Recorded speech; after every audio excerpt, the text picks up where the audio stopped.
Guys, good morning. At ito ulit ating video na isang electric fan na may dumating. Ito nga po ay ayaw daw umandar, sabi nung may-ari. Ayaw daw umikot. So, try nating subukan kung aandar o hindi. So, ito yung kanyang plug. Plug natin. Ayan o. Naugong lang siya, pero pag inikot mo siya, ito, aandar. Yan, aandar siya. Pero ano, pag inikot mo, aandar. So ang gagawin natin ay tetesterin muna natin ang kanyang capacitor. Capacitor po niya guys ay 1.8 microfarad. Ayan.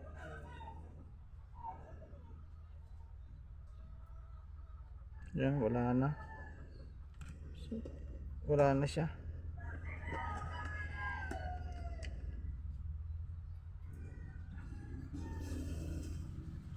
Yung 0.90 na lang, mababa. Meron din tayo ditong bago. Yan.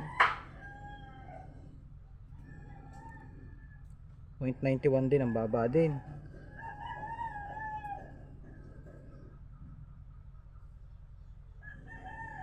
Bababa ng capacitor.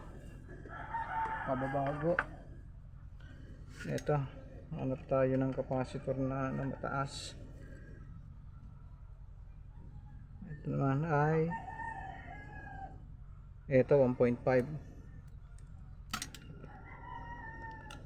So try nating kabit kung under siya. Testing muna guys, testing lang natin to. Mamaya natin ipipix kung capacitor nga ang sira.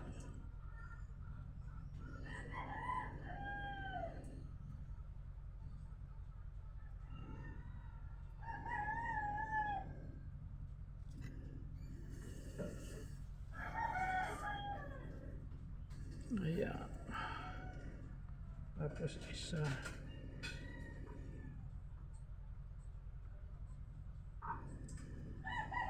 Ayan. Try natin. Ay, wala pa rin guys, oh. Ganun pa rin siya, oh. Oh. Ayan, ayaw pa rin guys. Umikot.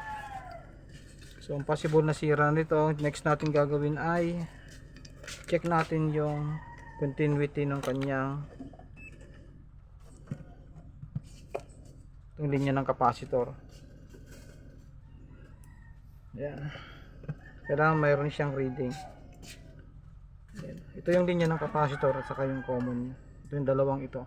Ayan, yan. Yung pinagtanggalan natin ng capacitor, mayroon siyang dalawang wire. Yan ang nga natin. Tingnan natin kung may continuity. Ayan. Walang reading. So ang diferensya po nito ay motor. Ito. Motor na po ang naging diferensya nito. Ayan po, kung makikita nyo, overheat. Ayan. Ayan.